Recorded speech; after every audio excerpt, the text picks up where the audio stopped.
Kabinet semakin solid dan bisa terus bekerja secara efektif sebagai satu tim yang juga bisa mencapai target-targetnya. Tadi kami semua mendengar sejumlah arahan penting dari Bapak Presiden Prabowo Subianto dalam sidang Kabinet Paripurna. Hari ini kita memperingati sekaligus melakukan evaluasi terkait apa yang telah dikerjakan oleh Kabinet Merah Putih, pemerintahan di tingkat pusat, dan tentunya banyak progres yang juga sudah dihadirkan, tetapi juga banyak hal yang harus terus kita kawal, kita perbaiki dan kita tingkatkan dari berbagai sektor. Tadi beliau kupas begitu lengkap, gamblang, dan teman-teman media juga tadi mendengarkan.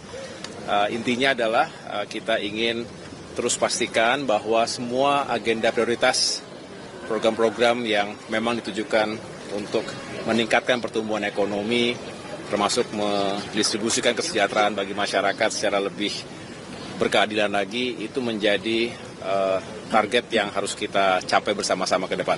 Dan tentunya dari sektor infrastruktur dan pembangunan kewilayahan, memang infrastruktur ini harus bisa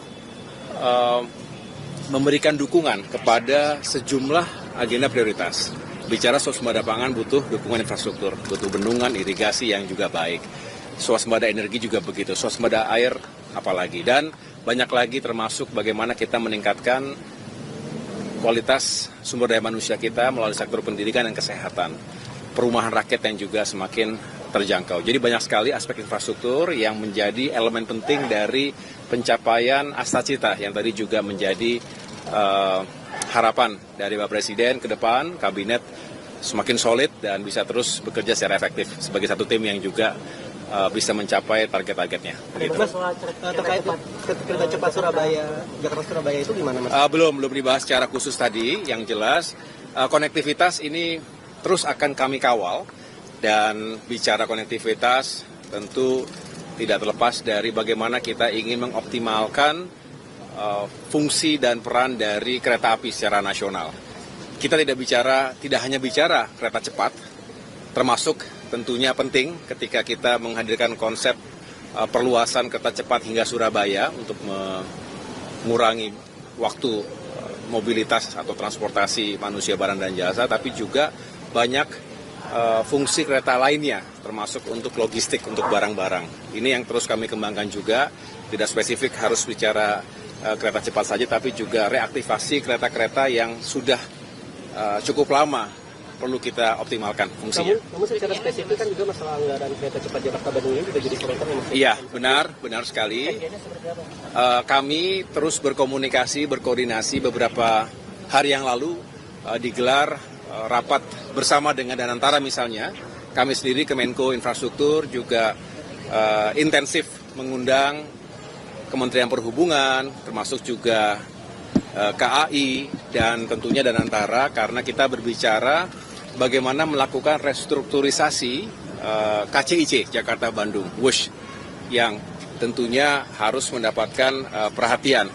Mengapa? Karena memang utang yang harus segera diselesaikan ini juga tidak boleh kemudian menghambat rencana besar kita untuk mengembangkan konektivitas berikutnya, tadi Jakarta sampai dengan Surabaya.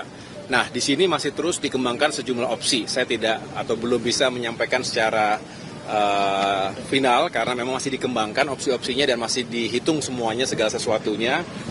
Apakah kemudian antara bisa menghandle, dan juga bagaimana nanti Kementerian Keuangan bisa berkontribusi dan lain sebagainya. Jadi artinya kami masih terus menunggu arahan Bapak Presiden juga, sambil terus mengembangkan berbagai opsi yang paling baik dan berkelanjutan. Artinya bisa kemudian kita move on untuk membicarakan pengembangan kereta cepat berikutnya untuk Jakarta ke Surabaya.